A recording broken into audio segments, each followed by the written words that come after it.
poked my head round. "Can I come in?" I asked. "Suit yourself," Joss said moodily. I went in and drew the door to behind me. Joss was sitting on the edge of a bed with a tissue pressed to her face.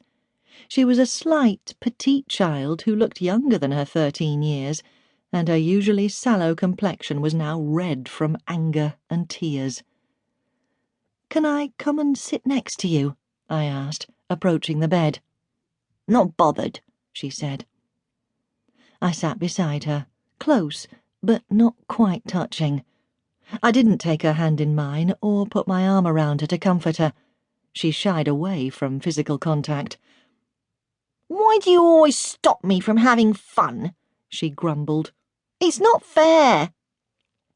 "Joss, I don't want to stop you from having fun, but I do need to keep you safe. I care about you, and while you are living with me, I'll be looking after you like your mother." "She doesn't care," Joss blurted. "Not for me, anyway." This was one of Joss's grievances, that her mother didn't care about her. "I'm sure your mother does care," I said, "although she may not always say so." It was a conversation we'd had before. "No, she doesn't," Joss blurted. "She couldn't care a toss about me and Kevin. Not now she's got him." Kevin was Joss's younger brother. Him was their stepfather, Eric. "I know it can be very difficult for children when a parent remarries," I said. "The parent has to divide their time between their new partner and their children. I do understand how you feel." "No, you don't," Joss snapped. "No one does." "I try my best to understand," I said. "And if you could talk to me more, I'm sure I'd be able to understand better." "At least you have time to listen to me. I'll give you that. She never does." "I expect your mother is very busy, working as well as looking after her family." Joss humphed. "Busy with him, more like it." I knew that with so much animosity towards her stepfather, it would be a long time before Joss was able to return to live at home, if ever. However, we were getting off the subject. "Listen, love," I said, lightly touching her arm. "The reason you were angry just now wasn't because of your mother or stepfather. It was because I was insisting on some rules. As you know, when you go out, I expect you to come in at a reasonable time. The same rules apply to everyone here, including Adrian, Lucy, and Paula."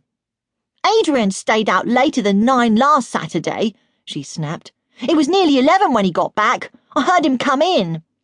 "He's 2 years older than you," I said. "And even then I made sure he had transport home.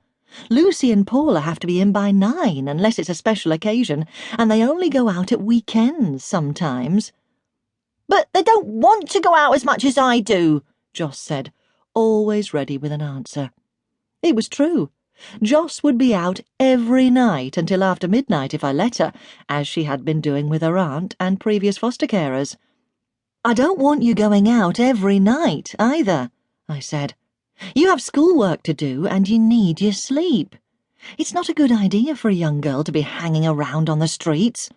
"I like it," she said. "It's fun." "It's unsafe," I said. "No, it isn't." "Trust me, love. A teenage girl wandering around by herself at night is unsafe. I've been fostering for 15 years, and I know what can happen." I didn't want to scare her, but she had no sense of danger, and I was very concerned about her unsafe behaviour. "I'm not by myself.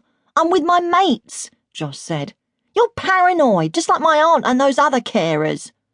"So we are all wrong, are we, love?